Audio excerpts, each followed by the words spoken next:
பிரியமான அன்பு சகோதர சகோதரிகளே, என் ஆண்டவராக இயேசு கிறிஸ்து நாமத்தாலே நன்றிகளும் சோத்திரங்களும் மேலெடுக்கிறோம். கர்த்தர் உங்களை மேலும் மேலும் ஆசீர்வதிப்பாராக. இன்றைய செய்தியை பார்க்கப்படும் போது, ஒரு மனிதனுடைய பயங்கள் எப்படிப்பட்டது என்று சொல்லும் போது, அது உறக்கமில்லாத பயமாக இருக்கும், நடக்க முடியாத பயமாக இருக்கும், தத்தளிப்பின் பயமாக இருக்கும், சோர்ந்து போகிற பயமாக இருக்கும், ஏதோ ஒன்று நம்ம வாழ்க்கையில் நடக்க போகுது என்று மனம் பதறிக்கொண்டிருக்கிற பயமாக இருக்கும். இப்படி இத்தனை பயங்களும் ஒரு மனிதனுக்கு நேரிடும். ஆனால் எதை கொடுத்து நீ பயப்படாதே என்று கர்த்தர் நமக்கு சொல்லுகிற வசனங்கள் பார்த்தோன்னா ஏராளமாக இருக்கும். அப்படி அநேக வார்த்தை எடுக்கலாம். இந்த 66 புத்தகங்களிலே எரேமியா தீர்க்க புத்தகத்திலிருந்து 59ஆம் அதிகாரத்தில் 17ஆம் வசனத்தையும் 18ஆம் வசனம் வாசிக்கப்படும் போது தெளிவாக கடவுள் நமக்கு சொல்லுவான், யாரை பார்த்து நம்ம பயந்து கொண்டிருப்போம். கடன் படைத்தவன், ஒரு கடன் வாங்கினவர் என்ன பண்ணுவாங்க, கடன் கொடுத்தவனை பார்த்து பயந்து கொண்டிருப்பாங்க. சரிகளத்தின் தன்மைகளை விட்டு உலக சிற்மன்மத்துக்கு ஆசைப்படும் போது சரிகள் நிமித்தமாக அவரை வேதனை கொடுத்து பயந்து கொண்டிருப்பாங்க. பிள்ளைகள் பெற்றெடுத்தோம், இந்த பிள்ளைகளுடைய வாழ்க்கை எப்படி ஆச்சே என்று சொல்லி கலங்கி தவித்து கொண்டிருப்பாங்க. சகோதரன் ஒருமனமாக இருந்தான், இவன் மாறி போயிட்டானே என்று அதுக்காக பயந்து கலங்கி கொண்டிருப்பார்கள். ஏன்னா இந்த துவைக்குகிற பயம் பார்த்தீங்கன்னா ஒரு வித்தியாசமான பயமாக இருக்கும். இந்த பயத்தில் விடுவிக்க மனுஷனால நிச்சயமாக முடியாது. மனுஷன் சொல்லுவான், ஆலோசனை கொடுப்பான், மனுஷனுடைய ஆலோசனைகள் வீணானது, நாசம் சுபாசம் உள்ள மனிதனை நம்பாதே என்று வேதம் அழகாக சொல்லப்பட்டிருக்கும். அப்போ எதை நம்பணும்? கர்த்தர் நம்மளோடு பேசுவார். நீ வேத புத்தகத்தை படித்தால், இந்த இருபுறம் கருக்குள்ள பட்டயத்தை அனுதினம் படித்தால், இல்லை கேட்டால், ஒன்று படிக்கணும், இல்லாது மற்றவங்க படிப்பதை தெளிவாக கேட்கணும். ரெண்டாவது, வாரந்தோறும் ஆலயத்துக்கு கடந்து போகணும். இன்னைக்கு எத்தனை பேர் ஆலயத்துக்கு போக மாட்டேன், ஏதாவது ஒரு சாக்கு போக்கு, ஒரு பலவீனம் வந்தால் கூட அந்த நிமிடம் ஆமாம் நம்ம ஆலயத்துக்கு போய் என்னதான் நடந்தது வாழ்க்கை என்று சொல்லி போவாதிருப்பவர் பலர். இது ஒவ்வொரு சபைகளும் அப்படி கடமைக்காக அந்த போதகர் நம்மளை ஏதாவது சொல்லுவார் என்று வரக்கூட்டம் ஒரு சிலர்.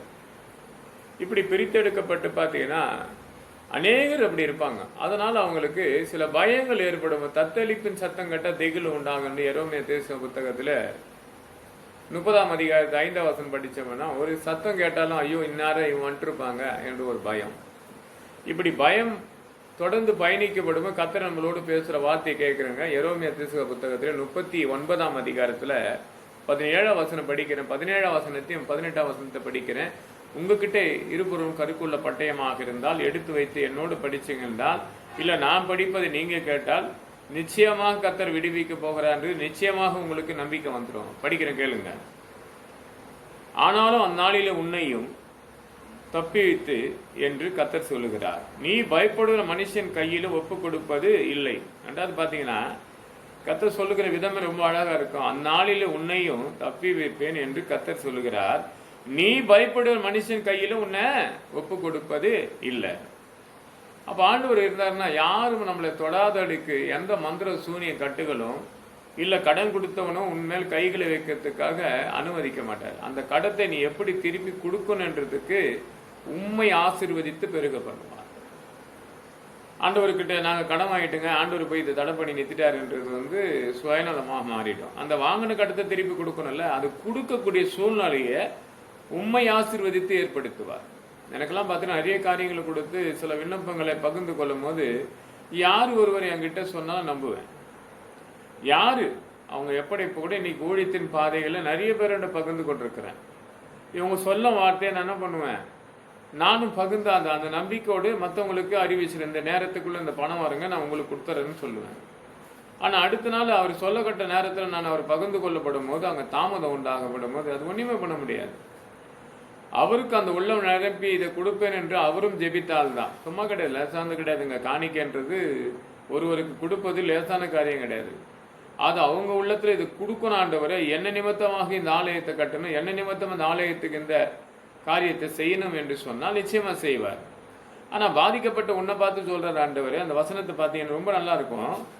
ஆனால் அந்நாளில் உன்னையும் தப்பி வைப்பேன் என்று கர்த்தர் சொல்லுகிறார், நீ பயப்படுகிற மனுஷன் கையில் ஒப்பு கொடுப்பதில்லை. நம்ம யாரை பார்த்து கலங்கி தவித்து கொண்டிருக்கிறோமோ, யாரை பார்த்து என்ன நடக்கும் என்று பயந்து கொண்டிருக்கிறோமோ அந்த காரியத்தை கொண்டு இனி பயப்படாது. அதுதான் நீதிமொழி புத்தகத்தில் சொல்லுவார். 23ஆம் அதிகாரத்தை படிக்கப்படும் போது 18ஆம் வசனம், நிச்சயமா முடிவு உண்டு, உன் நம்பிக்கை வீண் போவாது. ஏன்னா கடவுள் சொல்லிட்டாரு, நான் விடுவிப்பேன்னா நான் ஒப்பு கொடுப்பதில்லை, எந்த மனுஷன் கையில உன்னை என்ன பண்றேன், நீ பயப்படுகிற மனுஷன் கையில ஒப்பு கொடுப்பது இல்லை. அப்போ தேவன் நம்மளை நிச்சயமாக விடுவிப்பார். அது அடுத்த வசனம் 18 படிக்கிறேன் பாரு, உன்னை நிச்சயமாக விடுவிப்பேன், நீ பட்டயத்துக்கு இரையாவது இல்லை. உன்னை பார்த்து நான் இதை பண்ணிடுவேன் அதை பண்ணிடுன்னு சொல்லலாம் பயம் காட்டுவாங்க. அதுதானே இன்னைக்கு நிறைய பேருடைய பயம், வெளியே சொல்ல முடியாத வரும். கடவுள் பார்த்து கொள்வார் என்றது நிச்சயம். ஆனால் அந்த வசனத்தை சொல்லி ஜெபிக்கணும் இல்லையா? நீ சொல்லி ஜெபித்து பாரு. அங்கே அழகாக சொல்லப்படுகிற அந்த 8ஆம் வசனம் படிக்கிறேன் பாருங்க, 18ஆம் வசனத்தை, உன்னை நிச்சயமாக விடுவிப்பேன், நீ பயப்படுகிற பட்டயத்து இரையாவது இல்லை, நீ என்னை நம்பினபடினால் உன் பிராணங்களை உனக்கு கிடைக்கும் கொள்ளை பொருளை போல இருக்க என்று கர்த்தர் சொல்லுகிறார். இந்த உலகத்தில் நம்ம யாரும் ஒன்றும் பண்ண முடியாதுங்க, நிச்சயமா விடுவிப்பார்.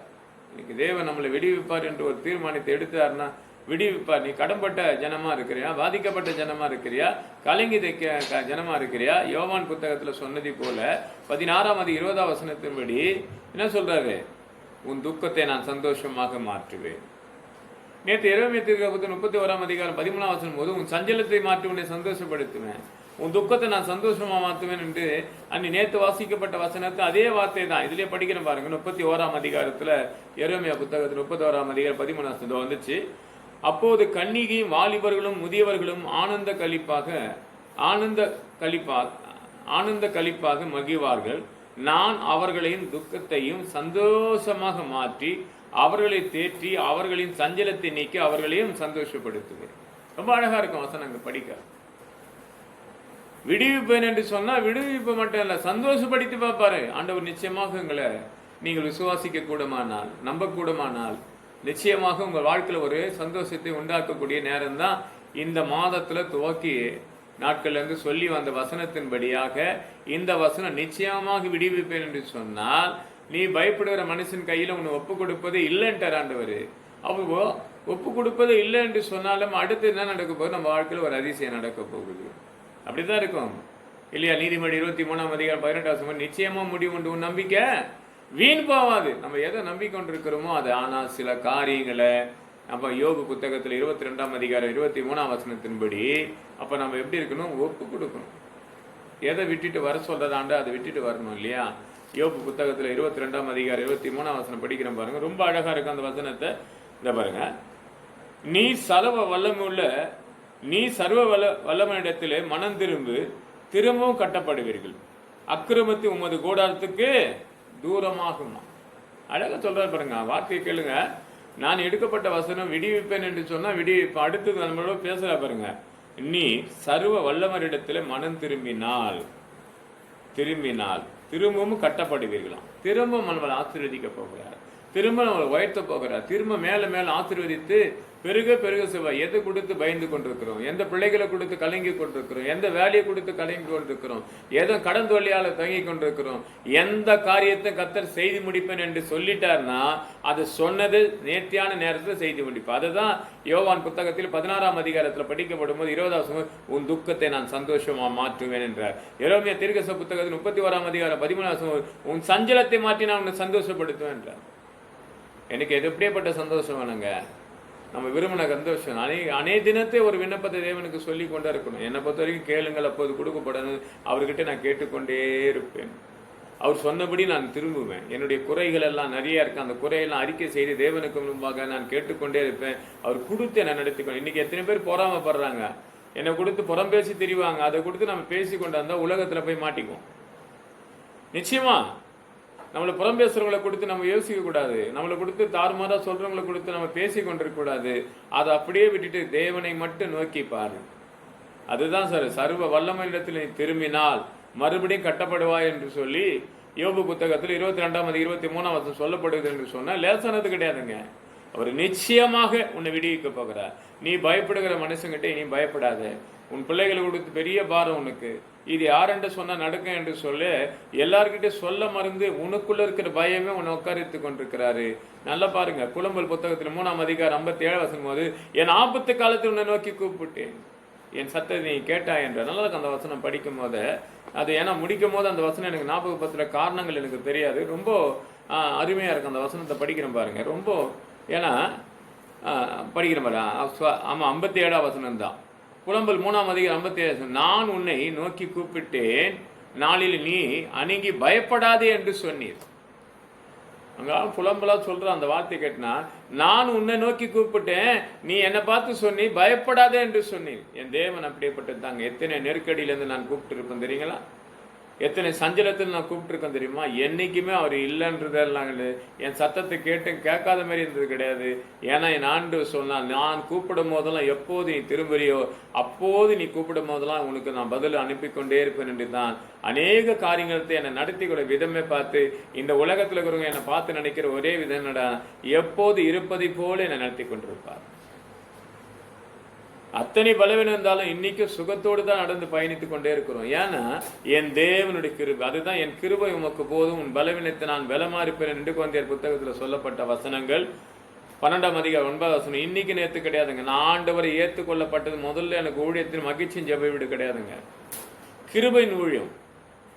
இது ஏர்போர்ட்டுக்கு எதிரில் இருக்கிற மலை மேலே போய் நான் பிரசங்கித்து கொண்டிருக்கும் போது என்கிட்ட வந்து ஒருத்தர் சொன்னார், ஐயா அந்த ஊழியத்தை நான் பிரதிஷ்லாம் பண்ணிட்டேன், இந்த வசனத்தை இதே ஊழியத்தை உங்களுடைய வாக்குத்தத்தில் இருக்குது, தயவுசெய்து எனக்கு 12 சபை இருக்குதுங்க ஐயானார். ஏன்னா அவர் 12 சபை வச்சு அங்கே கூட்டம் கூடாது. நான் அங்கே என்ன பண்ணாங்க 20 பேர் இருப்பாங்க. நான் ஒரு சபையும் வைக்கல, யாராலமான ஜனம் வந்தவன் அந்த மலை பகுதிகளை கூட்டத்துக்கு கடந்து கொள்ளுவாங்க. அந்த கூட்டத்தின் மத்தியில் வந்து கேட்க முடியாது சொன்னார்.